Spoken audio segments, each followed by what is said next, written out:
Welcome back to Season 5 of Comic Book Nation, the only show that does it all for geek culture and the official podcast of comicbook.com. I am your host, Kofi Outlaw, and I am in the comic book studios with my co-host, Matthew Aguilar. What up? Over in the home studio is our co-host, Janelle Wheeler. Hello, hello.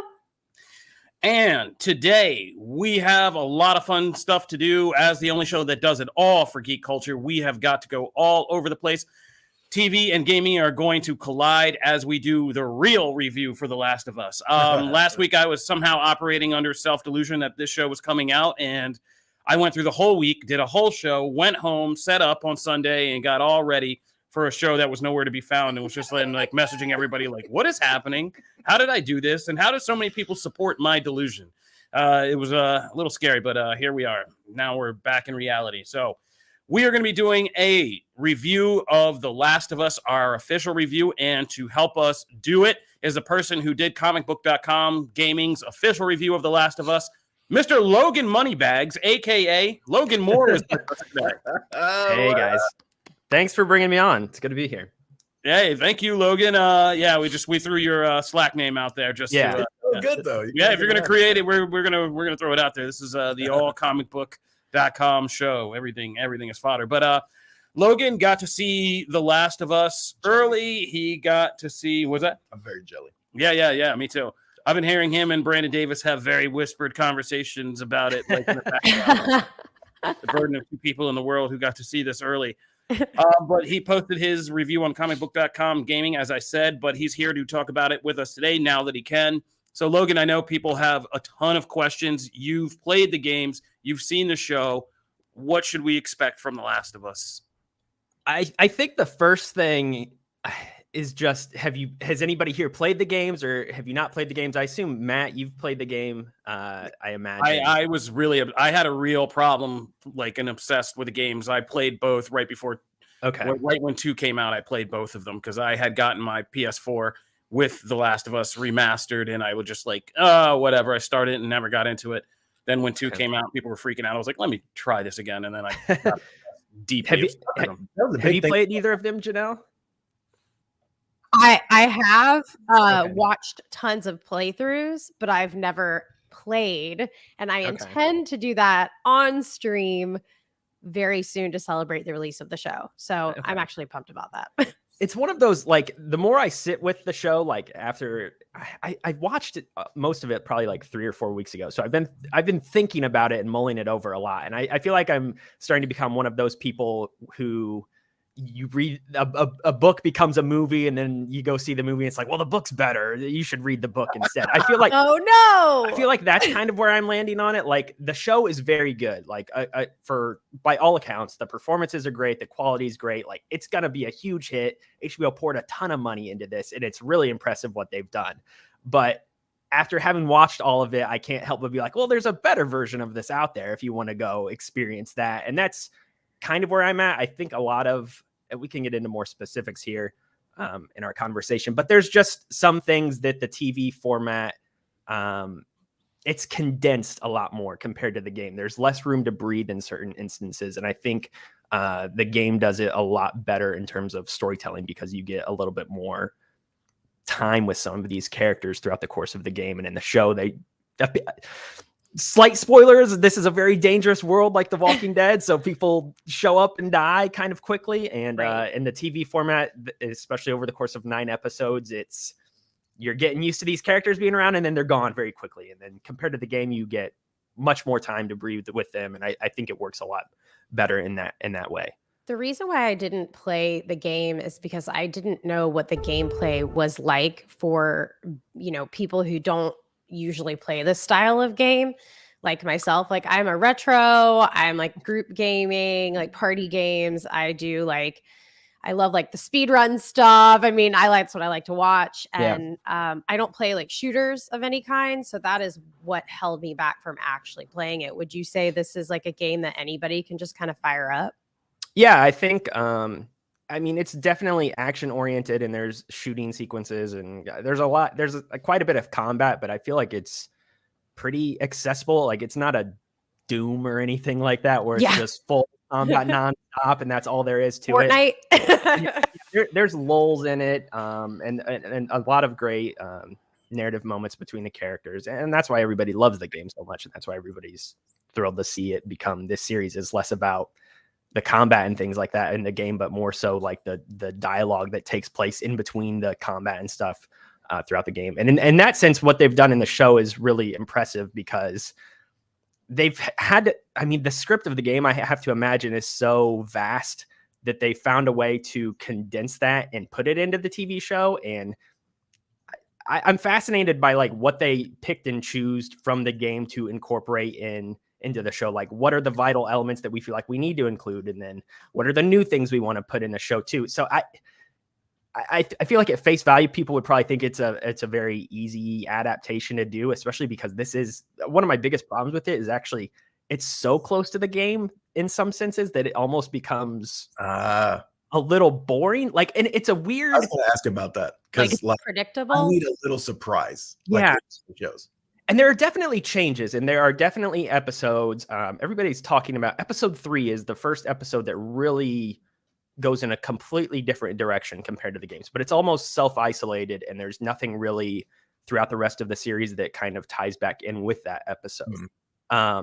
But yeah, it's weird. We're in a weird place with video game adaptations because I think for the last 20 or 30 years, movies and TV shows that have come out that have been tied to games have been they've tried to do their own things and people haven't liked them, and everybody's been saying, well, you know, just retell the story of the game. That's what we want. That's what we want to see. And now they finally have done that. And after I've watched this, I felt kind of like this isn't as exciting as I thought it would be. And maybe that's, again, I think this is going to be a show that resonates a lot with people who haven't played the game before. That was going to be, yeah, that's my one big question in all this, because we've heard gamers like sound off, I mean, almost exclusively about this leading up to the release, because those are the only people who really know beyond anybody who has an HBO account and just looks at what is HBO doing this year in those sizzle reel previews. Yeah.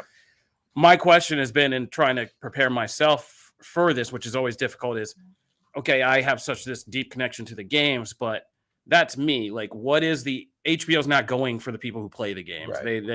You guys are the people, all of us who love the games. We're already sold. We're already going to show up, even if it's in a morbid, negative way.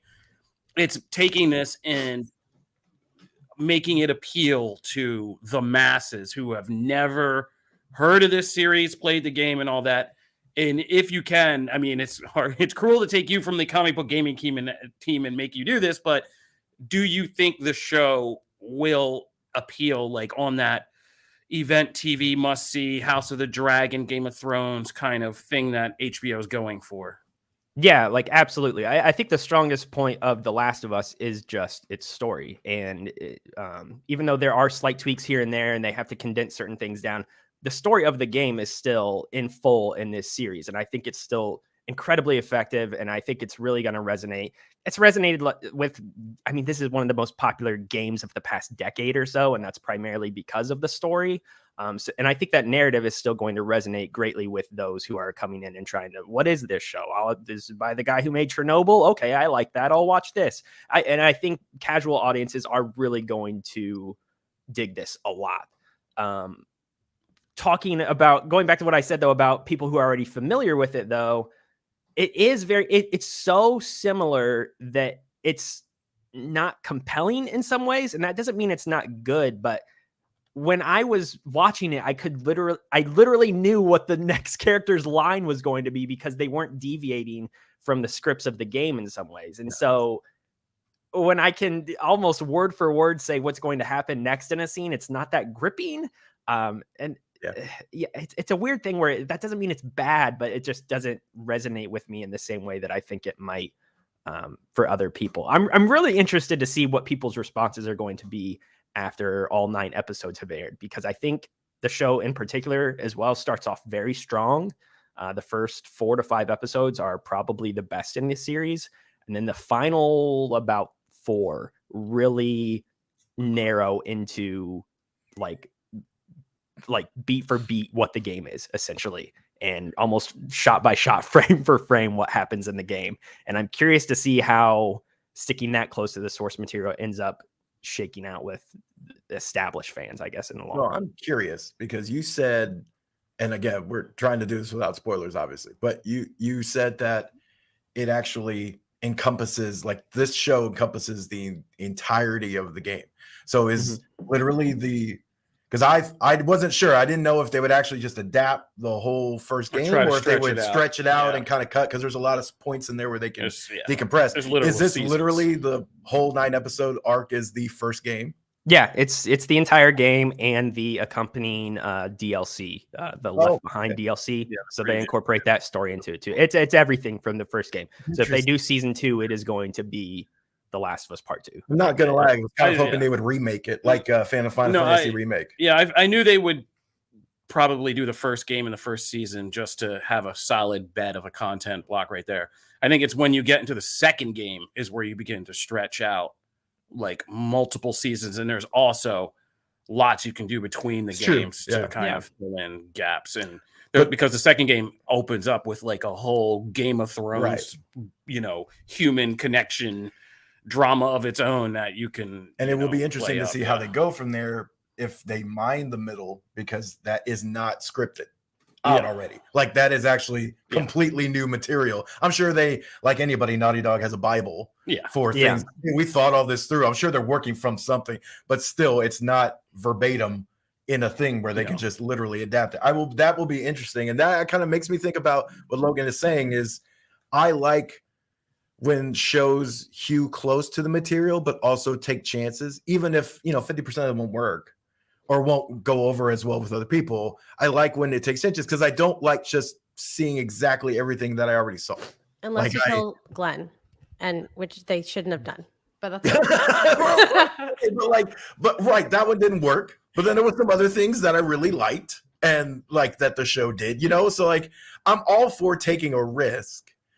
I just, when you're a little too close, I can see where I might have the same reaction because I'll be like, okay, I've seen this, I know where this goes. And even if I got to just spend more time with certain characters, I think that would have been okay. I think I maybe would have been able to overlook that. So I'm curious. I'm really excited to see it. And I agree with Kofi. I think this is more for the people. They're bringing in a whole new segment of fans to this. And this is going to be appointment television. And that's awesome. I'm very excited for that. And then they can, remake the game again for the 8th time. Well, I was going to say that's exactly why they did that last year, because they're expecting a new influx of people to come in and watch this and be like, wow, now I want to play the game. Oh, cool. There's a new PS5 version of it right here. Yeah, right. Yeah, right. Come a long way from the original PS3 version. Well, sounds like you guys will at least get to write every week about here's how this is different from the games, or here's how it's exactly the same. 10 things about this episode of The Last of Us that's different from the games, and 15 things that are the same. Yeah, there we go. Hey, man. Hey, all right. Keep that content churning, man. So you can check out Logan's review on comicbook.com gaming. It is live right now. We have a video review live, so all of that is there. So anybody who's been wondering about The Last of Us, please do go and check it out. And throw a bookmark in there because comicbook.com gaming will be on top of this, for the next foreseeable future. Good luck. For the next couple months, Yeah, for the next couple months. I didn't want to make it as painful as it was going to be. But yeah. All right. So thank you, Logan. And thanks, guys. Enjoy the rest of your day and rest your fingers because, you'll be typing. Appreciate it. Take it easy, guys. You too. That is our review of The Last of Us, which premieres on HBO this week, for sure, on Sunday. So when I go back this week and I sit down, it's going to be there. We got it. Yeah, we got it. Okay. Took us 2 tries, but we got it. Before we came in here, we had some breaking news from the DC side. And to make sure we hit all our quadrants as the only show to cover all things geek culture, James Gunn responded to a tweet saying, ain't no Superman casting going down right now. That's it. So if you've heard any rumors out there that they've found Superman for Gunn's new film, he says in a tweet, he doesn't think about casting till after he has the vision written down and the film kind of mapped out in his head. He hasn't even really started on that, so he ain't writing nothing. He ain't casting nothing. There is no Superman, so we can debunk that rumor. So there's a little stopover at DC. This won't last probably throughout the entirety of James Gunn's time at DC, right? This kind of just complete open bookness on social media. However, it's wonderful right now. I truly enjoy the right now. DC of all things needs that movie division anyway, and TV needs transparency. And there's just so much chaos. It is nice to have even if stuff is played for, okay, we're controlling this for now. Yes, things are in the works, but we're not ready to talk about them yet. And what have we consistently been angry at DC about? Oh my God, stop announcing things before they're done, whatever. I'm good with that. A little control is needed. So I'm very happy about this kind of thing. I'm excited. It won't last forever, I know, because he'll be busy and he's got stuff to do. But this is cool. Yeah. I like Once the money starts hitting the table, then you got to play the game different. I like it. But at the moment, there is no Superman, so don't believe the hype. All right, let's go to what we had scheduled next, which is our breakdown and look at the new trailer for Ant-Man and the Wasp: Quantumania. I feel like Marvel watches the show and takes it personally every time I say anything like derogatory about Marvel. They gotta come. Yeah, they gotta come for me. And it's just like, last week we did our, if you guys are just jumping in the show with episode 2, you got to go back to the season 5 premiere where we did Will Marvel or DC have a better year this year. We won't get into the semantics of what that phrase means. It's a little spicy. But we got spicy. I stuck up for DC movies possibly beating Marvel movies, and the rest of these guys were like, yeah, well, good luck with that crazy pick. And I even said something about Ant-Man not even being that much of a draw. And then they just they found every shot of Jonathan Majors with half a shirt, and they were like, yeah, well, take this in your stocking cap, buddy. And so they put out this trailer, which was a good trailer. It was, I'll be the first to kind of say, like, this was a good trailer. If nothing else, me and the old comic book account down there were arguing about this. At least this movie, I feel like, will pull off the trick of having such a charismatic villain at the center that I want to watch it for that reason, if nothing else. Like the Kang of it all is a reason. That the Kang, I could care less about Kang. If that's there at this trailer. Yes, we know. You've been broken in your dad feels ever since you've had a daughter. But that's the metas. Yeah. That's why the other trailer sucked. Okay, yeah, you and Nicole Drum have openly said you would sell out the universe to get your time back to save your kids. Because this trailer keyed in on what this movie's about. Yes. I don't like, that's what the other trailer didn't do that. It just showed the spectacle. And we're all kind of tired of that from Marvel. Oh, yeah, no doubt. So I need the heart, right? And that's what this trailer just honed in on and made me care about the Kang Scott dynamic. Why is that happening? So all of a sudden, I came away, and me and Anissa both could care less about this movie. We watched this trailer, and we both came away and went, damn it. I'm going to have to watch this movie because this looks really good. So, yeah, I'm right there with you eating crow because I said I didn't care about this movie. But that's why this trailer worked. Yeah, I'm laughing because you and Nicole Drum, who appeared on Phase Zero this week, have openly said you would sell out the universe just for more time with your own child. And you were like, you were both very unapologetic. I was like, I spent enough time with my kids. I don't know about it in the corner. I was like, I'd be thinking about it in the corner. Peace, you guys y'all. you guys are like, sorry for the universe, you all dying. You know, they put on social media the memes of which one would you choose? Just put the check mark on one box and everything else on the other. Peace. Yeah, so there you go. Skipping some of those years as a toddler, I'll be all right. But my coworkers, and I'm sure a lot of parents are going to feel like them, a lot of Marvel fan parents. So, yeah, this trailer did a good job of kind of getting us in. There is, there's a lot of speculation. Some of the obvious theories coming out of this are that, Scott Lang may not make it out of this. We may not have the same kind of Ant-Man by the end of this, which would make sense and kind of clear the way for like people like Hope and Cassie to kind of take up. We have enough Ant people to take up that mantle. Sure. I'd be surprised if Hank Pym and Janet Pym both make it out of this alive. All of that seems there. There's been a lot of theory about this could be really kind of tied to everything from like Avengers Forever, which had the Heart of Forever, which was this prize that Kang was searching for because they hint that the MacGuffin in this is something that allows you to actually erase timelines or change them permanently without creating like variants, and that's the kind of prize he's probably been in the microverse looking for. That's the heart of Forever and Avengers Forever, of course, was that, and that's what Kang and Immortus were kind of playing this chess game to get their hands on, so that the changes they made could like affect actual events. Because there's all these like things Marvel's now toying with. It gets messy in that new Timeless series, like the hidden moments. There's parts of time that Kang can't get to or change events of, no matter how hard he tries, without this particular MacGuffin. And it seems like we're going for that. And that's a big deal because the Heart of Forever, of course, is the thing that could really screw up the Marvel multiverse and allow it to become something that Kang makes for himself. Yeah. Which could be something like Secret Wars and, Kang Dynasty. MODOK! Yeah, we got MODOK reveal. One shot, we saw that, MODOK is the MODOK we've been seeing for months, leaked. We also learned, through another shot that definitely it's Corey Stoll's face on that MODOK. Which is a great, by the way, that is a great, seeing that picture float around on Twitter and stuff is just hilarious. I love that picture's out there. Like, that's a real thing. I just love it. Makes me happy. It's a big head, man. A lot of people in the comments think that Scott will try to make the sacrifice play, but Hank will do it for him and kind of save Scott. And Hank and Janet could end up in the multiverse together or something. That would be kind of like fitting or Lost or Die down there. But they'd be together, so it'd be romantic, right? So, there's, a lot of other stuff going on in here, like the MODOK of it all. Yeah, we said that. I'm sure Corey Stoll's kind of Yellow Jacket or Darren Cross and, was probably the reason Kang knew to go get Scott Lang. He probably sold him out as a Well, yeah, why would you? It. Yeah. So there's all that connection.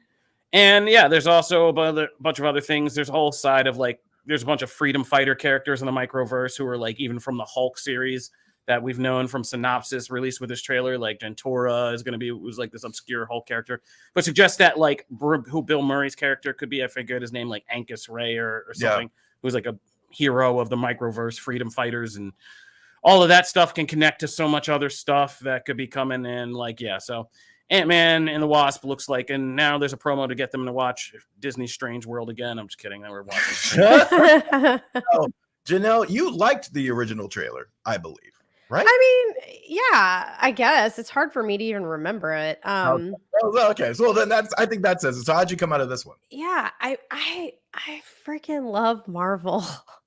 I just love everything they do. I don't care if some things are better than others. Right. They're just achieving greatness constantly. And this trailer looks amazing. And this is very up my alley. I think that's what I said with the original one trailer. It's just very me. This type of galaxy, interdimensional travel, all that stuff is very me. So I'm very pumped about this whole situation. Scott Lang is a flawed man. He's not Captain America.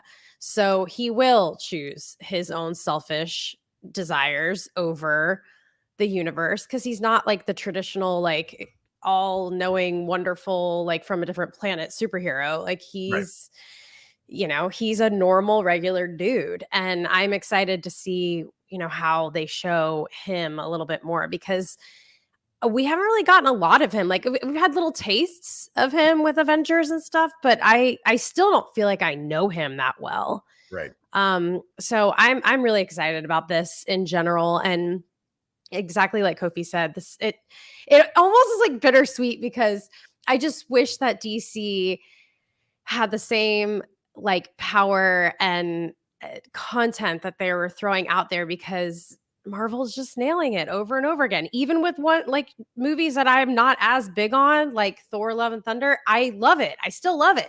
So that's what I want from DC. And it kind of, whenever I see these releases from Marvel, it kind of makes me kind of bummed with the DC content yet again. It's crazy. I get that. Also, this storyline kind of makes me really want to see the Superman John Kent story on screen. Oh my gosh. Because Yes. the same I've lost all these years as he leaves and he comes back and he's older and you feel like you've missed all this time. That would be awesome to see. That would have been, that's what Bryan Singer should have done, but they didn't have all that story in place. Right. Because he tried to do something like that, ironically, Superman Returns. Yeah. But so we're gonna wrap it up with Ant-Man. I'm eating crow. As people said in the comments, I also like this trailer because it makes it feel like this film will be more than just, here's again, Disney Plus style, a bunch of events. Kang's now free. It feels to be much more important. It feels like there's going to be a lot of lore that comes out of this movie. Really cool. That we're going to come back to later and be like, oh yeah, that was all kind of that. And shout out for Peyton Reed doing something different enough that shot of Kang kicking in Scott's helmet. That's a good shot, yeah. Like one of my favorite shots already in the MCU. There's a couple love in it, here that yeah. are really cool. Yeah. There's some really good, him drowning in all of himself. There's a lot of good visual metaphors and stuff. So shout out to the Marvel production team and the animators and all that, because they're back at it and doing good work. All right, we're going to wrap up for Ant-Man and the Wasp Quantumania trailer there. We're going to take a break. When we come back, we're going to dip into some wrestling because the drama at WWE is not done. Never. So we need our man on the inside to help us break all that down. We're going to review Velma, which just is streaming on HBO Max, and some other stuff. Plus, we got to talk comics because there's a big new DC event happening. So stay tuned for all of that. We'll be right back.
And we are back. Welcome back to Comic Book Nation, the only show that does it all for geek culture and the official podcast show of comicbook.com.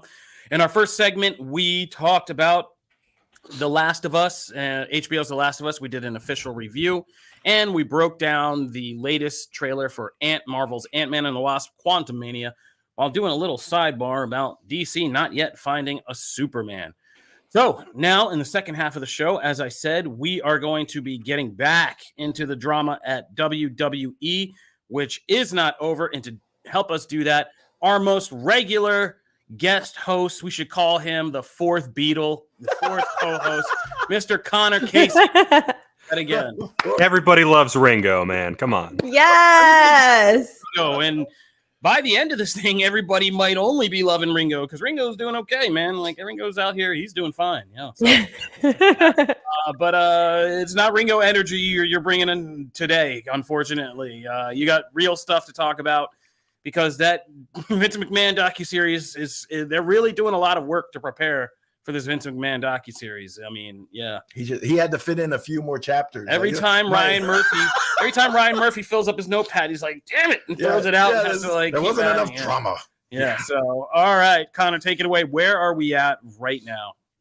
So if you've been following us over this past week, you know that Vince McMahon has officially been brought back in as the executive chairman of WWE. Stephanie McMahon, his daughter, has left as the CEO. Rumors on Tuesday night started spreading like wildfire that a deal in principle with the Saudi Arabia Public Investment Fund was already a done deal. That has been debunked, but by all indications, the Saudis are still very much in this race. Now, Matt, I wanted to take this segment to kind of break down the big names that keep getting brought up as potential bidders. Because over the last week, I've listened to a lot of industry experts, especially in the media world, try to argue which group makes the most sense. But they're coming at it from the perspective that Vince McMahon is a sane person. Here's the problem, is that is not the case. The case is this man held this company, effectively held them hostage. Yeah. Within the last month. He blackmailed. Said, put me back in a position of power or I will financially cripple this company. The moment he is reinstated, he changes the bylaws within the company to say, you cannot make a sale without my expressed approval. So no sales getting done now without Vince McMahon signing the dotted line. So as we go through each of these options, you need to keep in mind that Vince is going to not only favor what is most financially beneficial to him and the company, but also what is most likely to keep him in power. So the first one that keeps coming up is Endeavor. They bought the UFC a few years back for about $4 million. The price tag for WWE right now seems to be somewhere between 7 to 10 billion. So they would effectively have to pay double what they paid for the UFC. Obviously, if they bought them, they'd still need to work with different broadcasting companies to get new TV deals done. Interesting note about this one from the Hollywood Reporter. Apparently, the only way that they're interested in this deal is if Triple H sticks around. And so far, that is the only group that I've heard that says, we're not so much concerned about Vince as we want to make sure Paul Levesque is still with this company for the future. Next up is Comcast. That's NBC Universal's parent company. They obviously have the money. They have a long-standing history with the WWE right now between their deals for Peacock, NXT, and Raw. If they were to just effectively buy the company, they would honestly make back the money that they would have to pay out for whatever the next media rights deal is going to be. Yeah. Within the next decade, they would basically be like, oh, we've actually saved money by buying this thing for $10 billion. And obviously, I think of the big media conglomerates, they are the ones that are most likely to hold their nose and say, yeah, Vince, we know what you're dealing with right now. Yeah. We know what you've been accused of, but we've known you the longest, so we'll just keep this thing rolling. You've obviously made money for us already, so why rock the boat? Next up is Disney. Now, our very own Jim Viscardi has publicly defended this idea. And his argument is that Bob Iger's signature move, his finishing move, if you will, is that Bob Iger loves to buy brands. And in theory, buying the WWE, having their weekly television programs along with their monthly pay-per-views would breathe new life into ESPN, ESPN+, that whole side of the company that is hurting. Here's the problem. The other thing Bob Iger loves is protecting the Disney brand. And the first thing he would want to do, most likely, is get Vince McMahon out, which is a problem for Vince and makes him less likely to actually want to sign on. If all the deals are comparable and Disney's like, yeah, ours is along the same lines as Comcast, but you don't get to stay, Vince is going to say, okay, I'm looking elsewhere. Sorry. Next up is Amazon. They're obviously getting into the live sports realm. They got Thursday Night Football. God bless you if you had to sit through any of those games, but they obviously have the infrastructure. Of the tech companies that keep getting mentioned, I think that one is the most likely. The other big streaming company is Netflix. They're always threatening to get into the world of live sports and entertainment, but nothing has really materialized yet. And their first experience with actual live programming is that Chris Rock special that's coming up.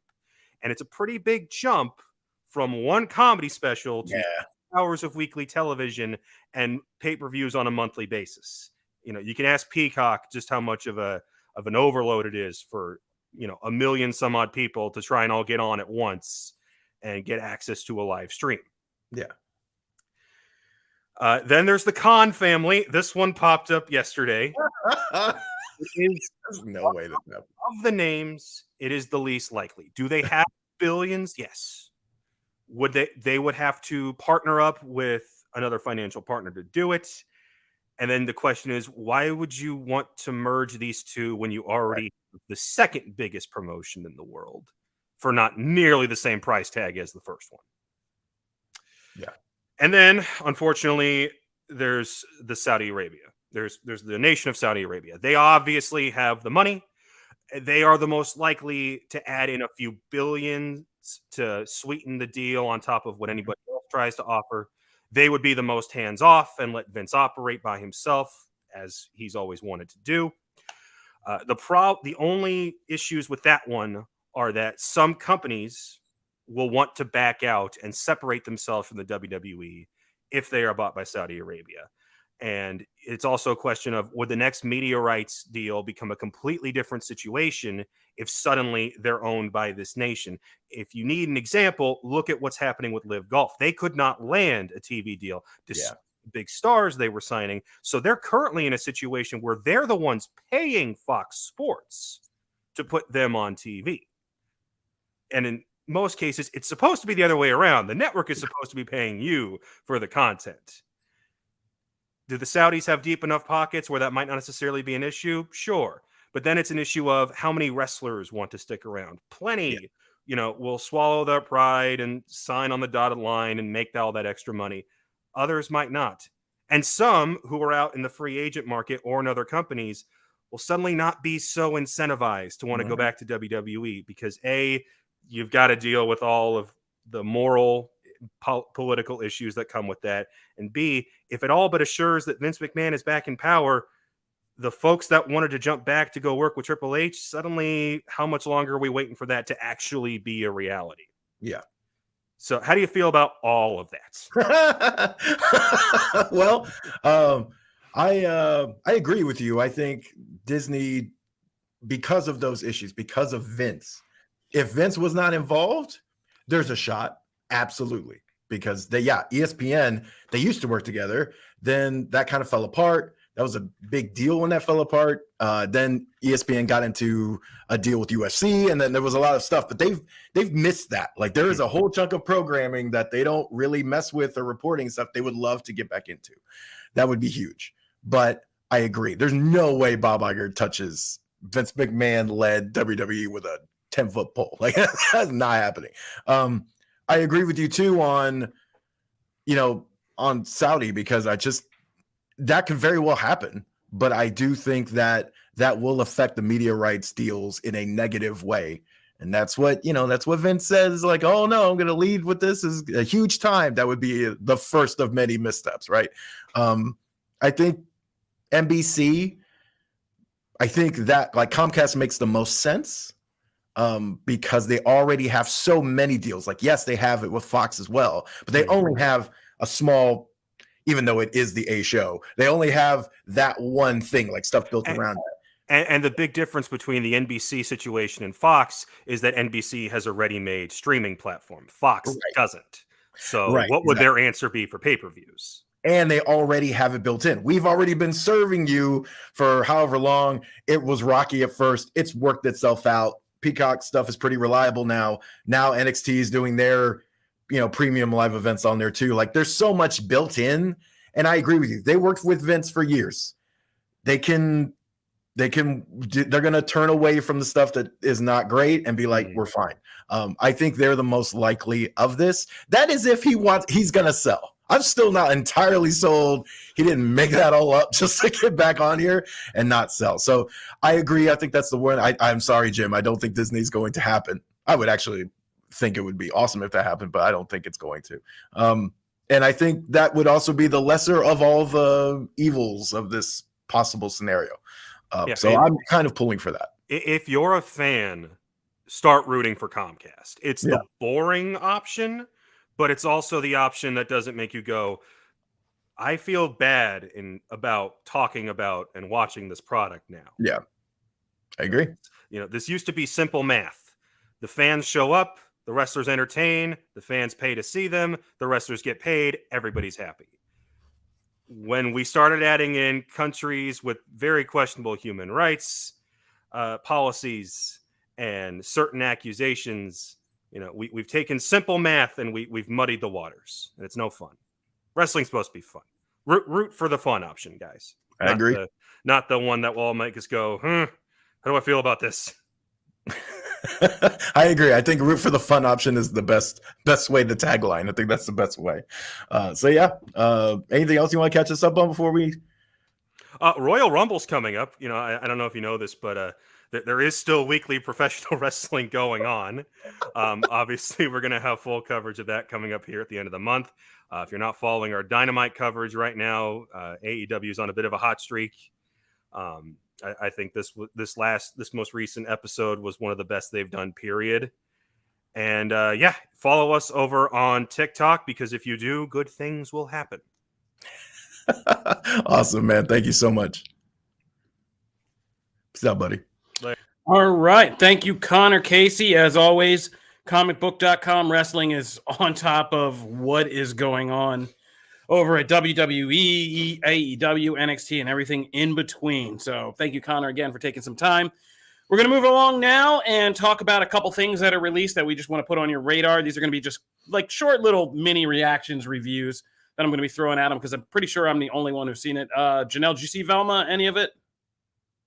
I did not see it because I wasn't told to watch it, but I watched the trailer and I'm totally watching this today. Okay. It looks awesome. I saw Velma. I'm about almost through the first 2 episodes that released on HBO Max. And it took me a while in the first episode to warm up to it until I could like find what the rhythm of the show is. But by the end, I kind of liked it. It's very Venture Brother-ish in terms of taking this old kind of familiar pulpy pop property we know, Scooby-Doo, but then doing it in this very modern and kind of adult-oriented kind of way.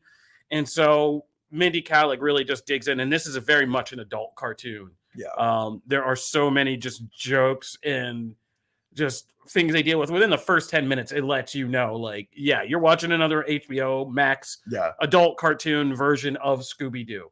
And its take on the various Scooby-Doo characters for some people are going to be blasphemy.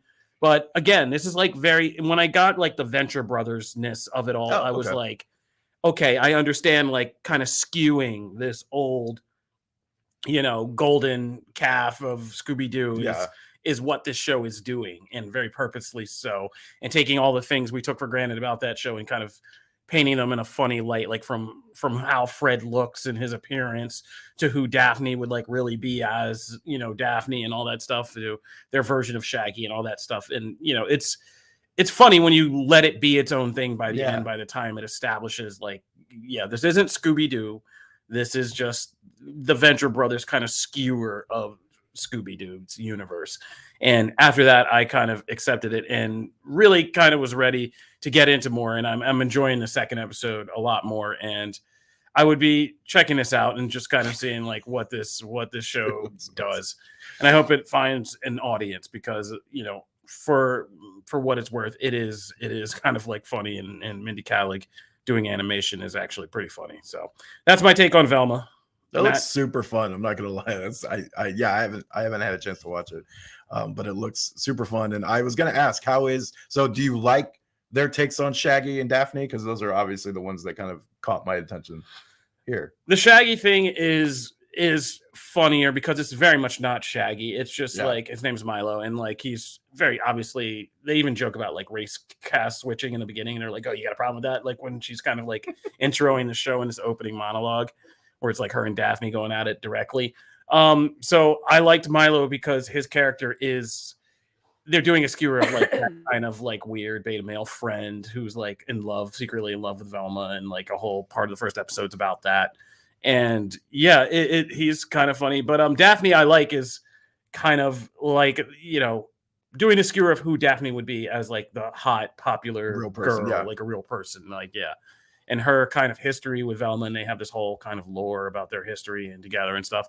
It's interesting. The show is at once irreverent, but also setting up like actual lore, like in backstory and its own mythos. And it's introduced as how Velma put together the Scooby Gang. So that they tell you right up front, like this is going to be the story of how eventually all these very separate people come together into this weird mystery solving. That's super cool group. So I'm a big Mindy Kaling fan. So after Matt got me to watch Wednesday, and I'm like, obsessed with Wednesday like everybody else, I was like, I got to give this a chance. I'll give anything a chance. So this is a good one to put up there with Harley Quinn too, completely separate series, but like another one if you're doing adult animation. So all right. It kind of looks like Harley, like Harley Quinn, and that's why I'm all about this.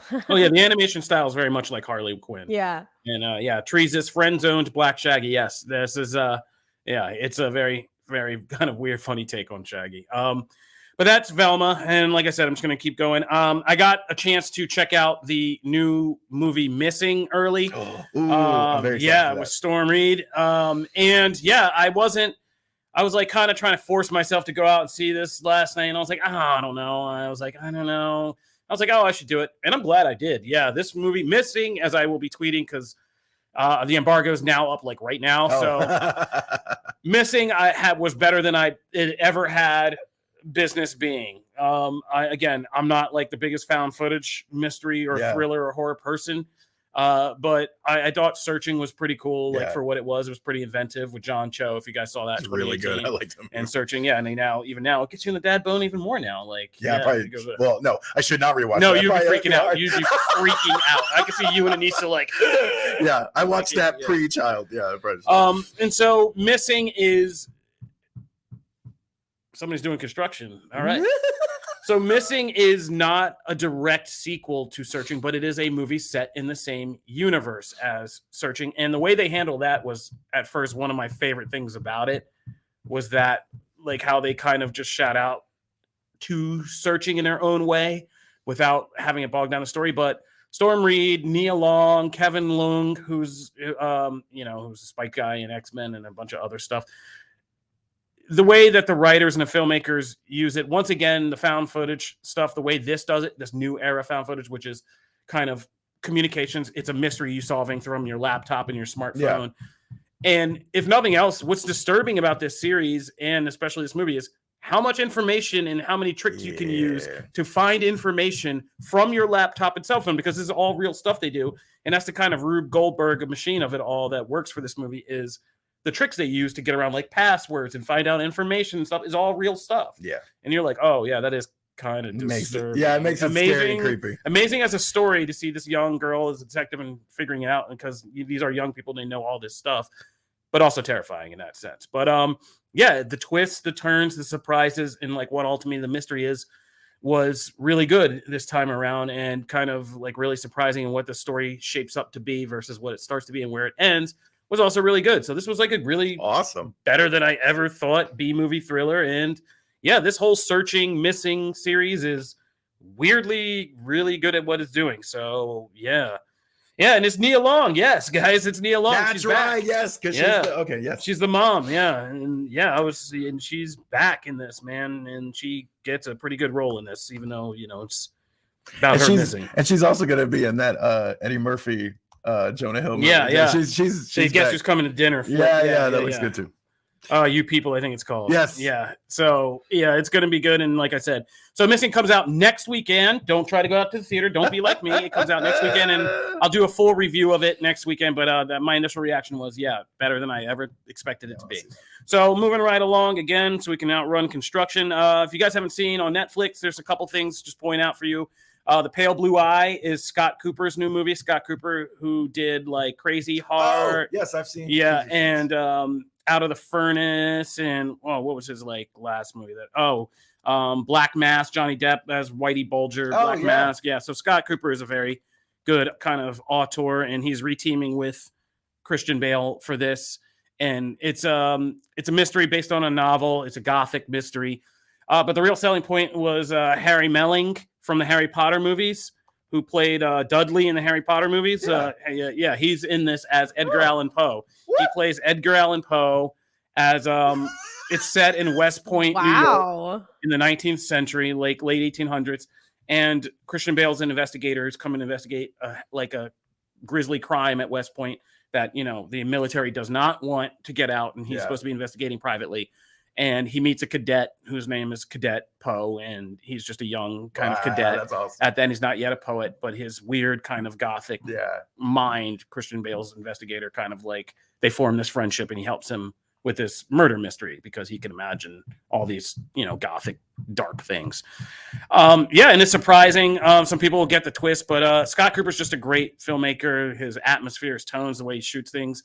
And Harry Melling is really good in this as Edgar Allan Poe. So this is out now? Yeah, it's on Netflix now. And right along with that is, I just had to throw this in there, Kai the Hatchet Hitchhiker. Yeah. If you guys don't remember, in the 2010s, there was this one of the biggest viral videos of the early 2010s was this guy, this hitchhiker who saved a woman after a guy crashed his car into somebody and started spouting. He was going to do all these racist things. He started attacking people. He grabbed a woman, was choking her out on the street, and this guy in LA, and he came through and with a hatchet and just beat this guy over the head and saved the woman. And he just recorded this interview that went viral where he was like, I just ran up on him and I was like, smash, smash, smash. And it became this auto-tune video and everything.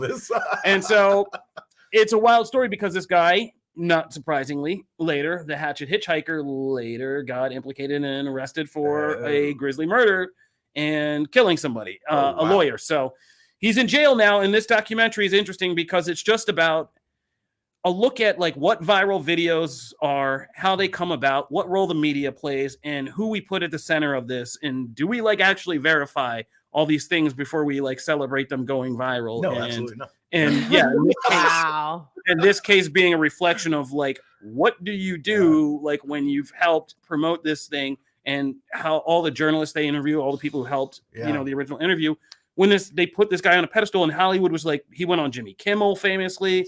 And it was clear this guy was disturbed, and he was just famous for walking up to a random, person who was committing a violent act, but choosing on his own to bash his head in with a hatchet.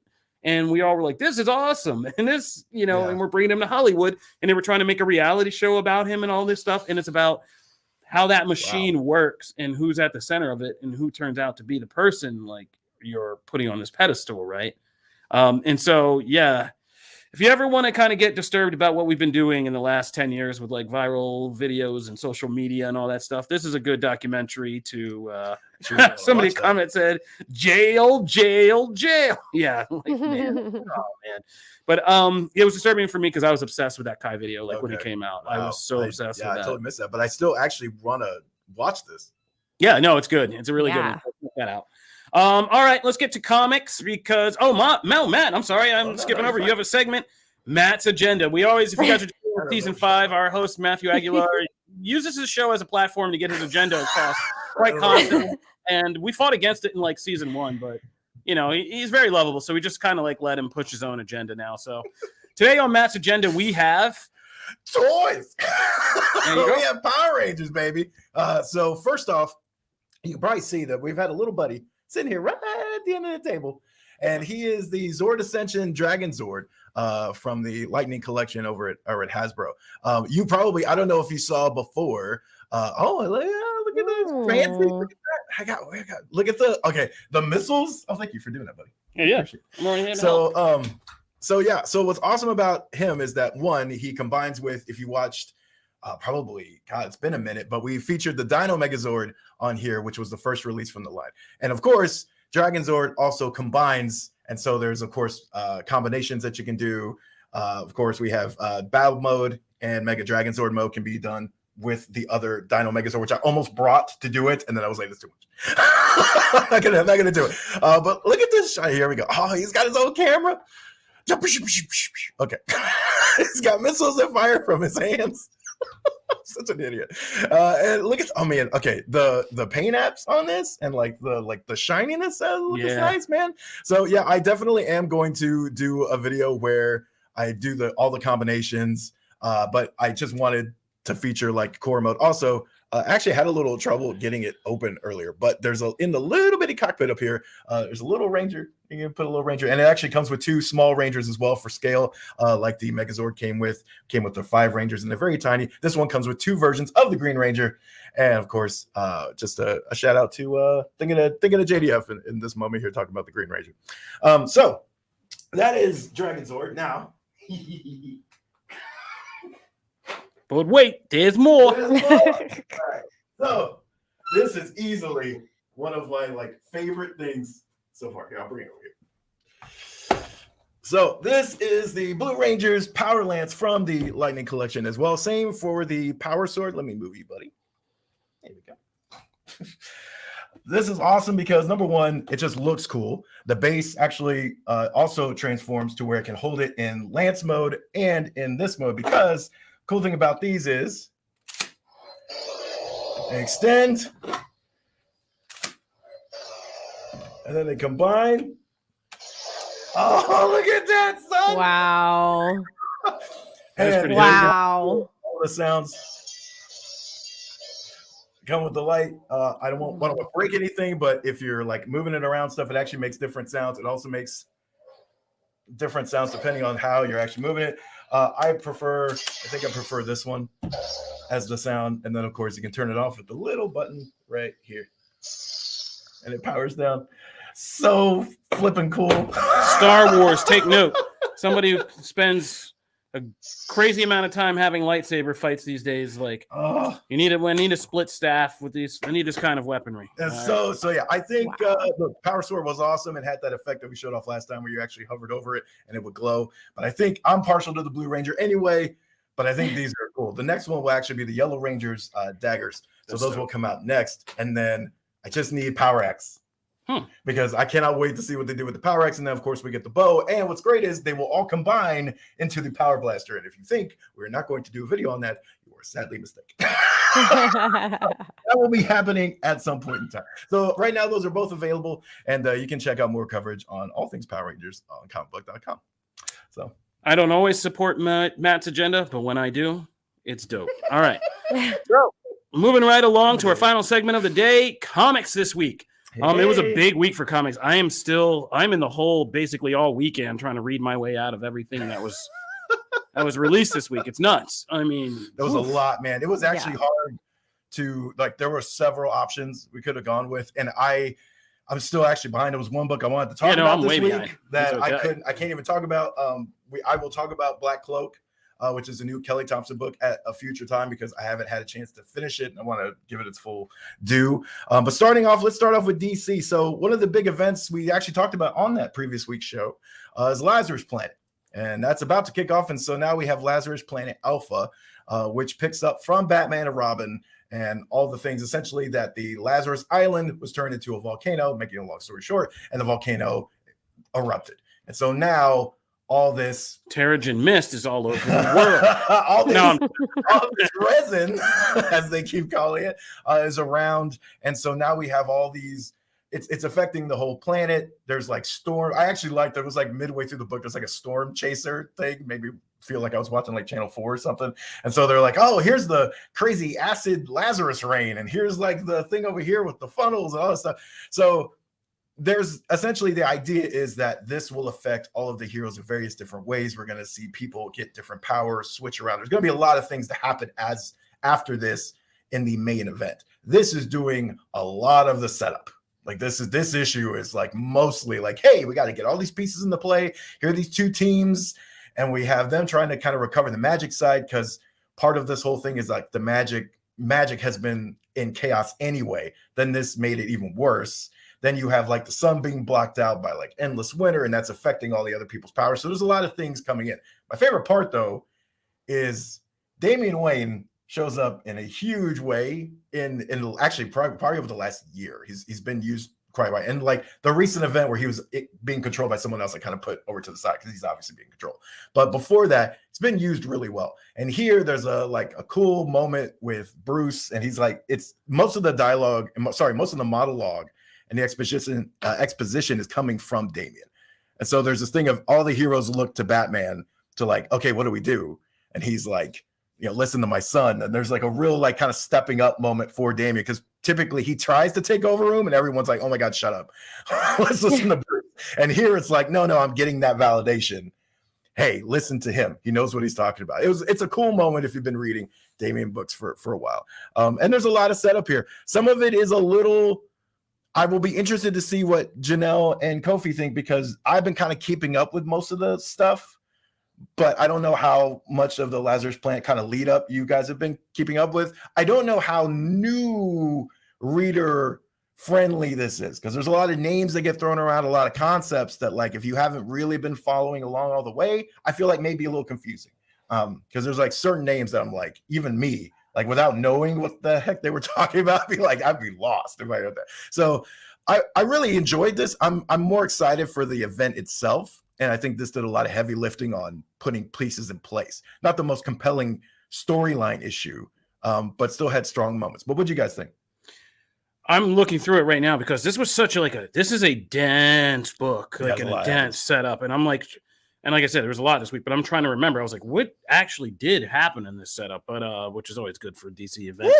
I mean, it is. There's a lot with the demons and whatever is happening with the Lazarus rain and all this stuff. But it interesting. Like people are saying in the comments, I don't know. Like we always say, big events should have like really simple premises, and this seems simple, but this book complicated. I feel like a simple premise of stuff about like the volcano erupting, and I made the joke, but it is like when in a Marvel the Eternals, Terrigen Mist spread across the world and all the havoc that caused. Like that's simple enough, but there is so many like in this book, everything from like the demonic aspect to each of the what's happening to each of the heroes to the various like smaller storylines they're already presenting. You have people in the comments like saying like, I don't know if I'll be able to keep up with all this, and I'm the same way. And I think there are going to be stronger aspects than others. Like I know you love Monkey Prince, but I don't know if I need like a Monkey Prince Batman hangout, like somebody said in the comments. Like I don't know if some of this is ready for that, but I'm interested to see where it goes, because DC doing more of a kind of like mystical supernatural thing is different. They usually like to go with like space and timelines and all that kind of more scientific stuff. So them getting into a big magical kind of supernatural event is interesting. So I want to see where it goes. And the artwork was gorgeous. Yeah, it was good artwork. Janelle, what'd you feel? I'm just super surprised, because I guess maybe I'm getting the hang of DC and comics, because the stuff that I didn't know, I was just learning. I was just taking it in. And I did recognize a ton of the characters, and nothing really bothered me. Like I wasn't lost. There's been so many books where I'm completely confused and I can't get into it. It's too wordy and it's not entertaining, and the artwork might not be intriguing enough to like keep me going. This I just kind of escaped into. For me, like the biggest judge of, I have massive ADHD, right? I get very distracted. My mind starts wandering. When that happens, when I'm reading a comic book, that is such a bummer. And to me, this didn't happen. I was focused on this, and it was a little bit of a longer read, and I was focused and I was interested, and I left wanting more. And I liked seeing all these characters. I got really excited when I saw Poison Ivy. Yeah. And like the villains are cool as heck looking, and they look super powerful. So yeah, I don't know. Maybe I'm turning into like less of a noob or something, but I really enjoyed it. That's awesome. Yeah. No, I'm glad you mentioned Poison Ivy, because I felt like she had one of the scene stealing moments throughout her whole sequence is awesome. Absolutely. And I do like Monkey Prince. So do I in this a lot. Will say well, because I'm not like, I wouldn't say I'm like cardiac level Monkey Prince fan. Yeah. I liked his moments. It was nice, as kind of Janelle mentioned with Ant-Man, of like getting to know someone. Like I actually like to hear most of the time in an event book, sometimes it's easy to just put them in a space where they're just doing something to do something, so you get them a spotlight. Here, I like that the spotlight was actually like getting to know the person a little bit. That moment between those two and him talking her down, Black Alice, I thought was really cool. Like I like that moment. And I just like the Robin sharing moment. He's like, I got stories. Like I just like that kind of stuff. So that's promising. Lazurs Planet looks to be super fun. I agree, though, there's a lot of concepts underneath. But I felt like this was a really good foundation building issue. I'm excited to see what the event has. And then we'll move on to okay, I misspelled the book in the show notes. Oh my gosh. I didn't even notice. Mary Jane. That's amazing. All right. I kind of want a book like that. Untold story of a Black Cat. Brush.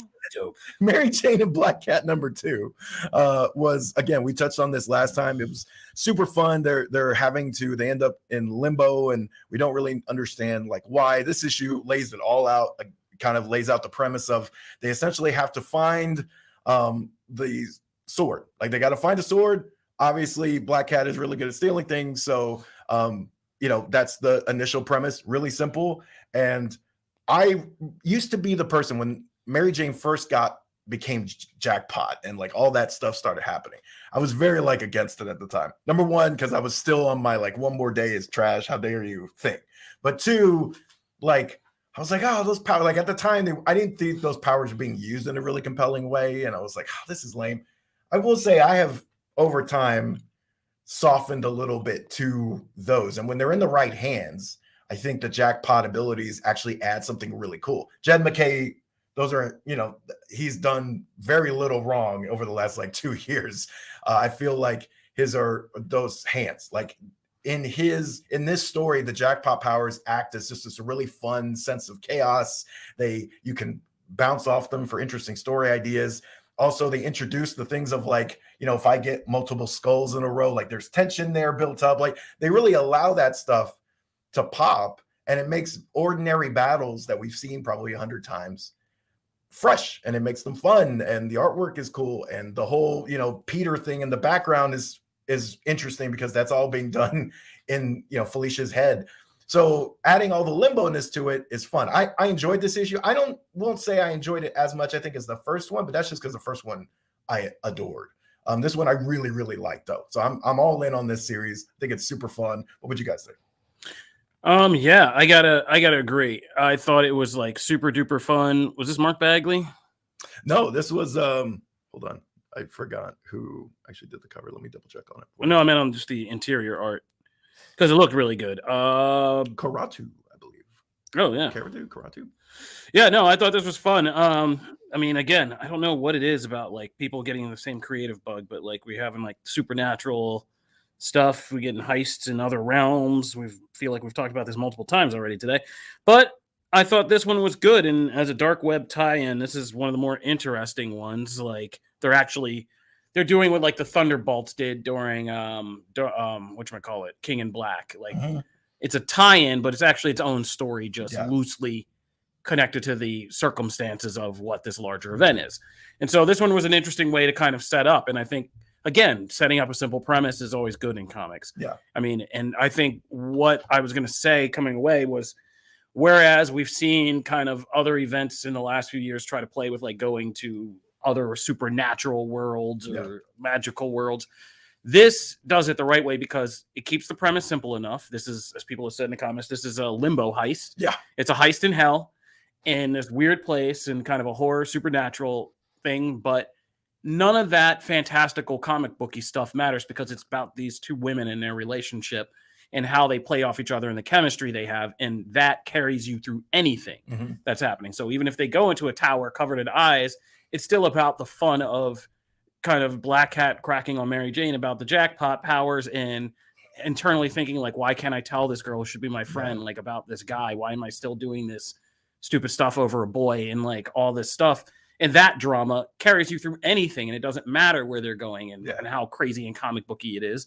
And just a lot of this issue is entertaining with them just having a talky scene with Belasco, a demon lord, like, again, who most people, even now who claim they're Marvel fans since MCU time, have no idea who this guy is.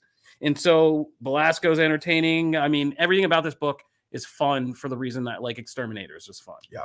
And like getting like, Jen McKay is good at this, but having these female characters kind of step out on their own is hilarious and changing up the nature of what they're doing. They're not like doing male-oriented superhero stuff. They're kind of messing with Belasco, and there's this comedy of him like ripping off his own skin in the middle of like talking and all this hell stuff. And it's lighthearted, it's fun, it's comic booky in the best way. Yeah. And there is an actual core to it and a character relationship between two characters who should have more interaction and connection based on their roles in the Marvel universe. So I'm with it, and it's making me like Jackpot. So which could be one of the dumbest set of powers if not handled correctly. Pudding.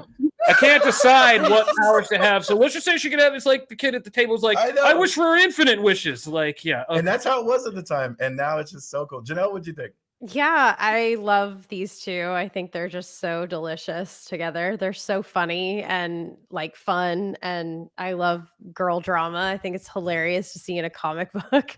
I don't take it seriously. Like, I don't know the history of like, I don't know why. I don't know who MJ's kid is with. I don't know. Like, is it Spider-Man? Why isn't it Spider-Man? I'm very confused about like any of that. That happened in the last run. Yeah, I know none of it, but it's also just kind of like whatever. I'm at a certain age in my life where I'm like, oh my god, girl drama is so stupid. Like I'm overthinking about telling her that I like this guy. Like, oh my god, that's so childish, but it's funny. It's like hilarious to see that they're throwing this on like superheroes like in hell. So yeah, it's super fun. I mean, Kofi kind of summed it all up, but it's just a good, fun ride. I definitely want to see where this goes because Limbo seems interesting. And I don't know who that character at the end was that helped them out, but I want to know. Yeah, no, we talk a lot about way back when Sony was announcing their own slate of movies. They were pulling a DC at the time, announcing like 90 movies. Yeah. I wanted to see Silver and Black. I would trade that for this in a heartbeat. Can just give me MJ and Black Cat. Like, give me that in a movie. Let those two characters just have even a show. You started from this point, just like we all know who Mary Jane is. So just started from this point, like she has superpowers she's trying to deal with, and Black Cat is like there, and they walk is like there. Give me gets that, her for whatever the movie is that they need to heist. And she's like, I need somebody like you. And they're just like, oh, God. That movie would roll. Mad baggage. And it's like, no Peter Parker cameo, but like his presence is in the movie. Yeah, because you're talking about him. One was married to him. One went out with him. Like, and just never mention him. Just like this comic. Just don't even mention him by name. Yeah. But talk about him. Mention. Yeah, I would like that movie now. Yeah. Please, for recruiting things. Real quick mentions, Batman Urban Legends number 23 ended. That is the final issue of the series. If you just read the last 4, I would say The Murder Club is one of the stories in there. That just hit me in a huge way. It was such a wonderful, the last few issues of that series have been wonderful.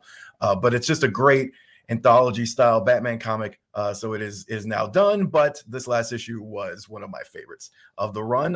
Also Black Cloak, as mentioned before, we'll have like kind of more thoughts on it probably next week. Because I haven't had a chance to finish it. But the new book from Kelly Thompson, and I'm very excited for that. Kelly Thompson, by the way, Janelle writes Captain Marvel, and then also the Black Widow book that was also excellent. And then Something is Killing the Children, number 28. Holy cow, that series, it just continues to be amazing. Isn't that becoming a show? Yeah, they're adapting it. That has now 2 spinoffs. This has had 2 spinoffs in the comics, and then its own kind of one-shot deal. But this book just continues to be amazing. And this one's grisly and brutal, but man, it's awesome. So that's comics. And at the end of Black Cat and Mary Jane, that was Saim. Thank you. Who was the strongest demon in Limbo. So boom. Yeah, we're gonna get to see some more scenes. And who's also competing because he's listed earlier as someone who's also trying to get the sword. So all right, that's comics, and that'll do it for this. I almost said issue episode for this.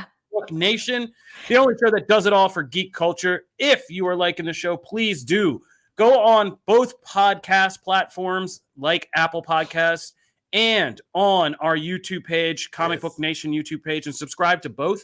Every subscription helps us out a little bit, and keeps us alive. So please do that. It takes no time. If you like the show, please also go on Apple Podcasts and leave us a 5-star review.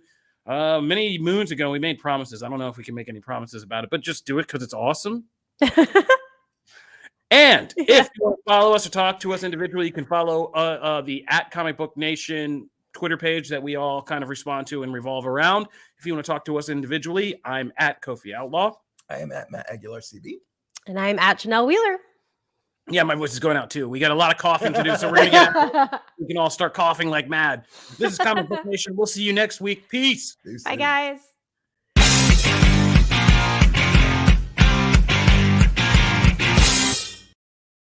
You were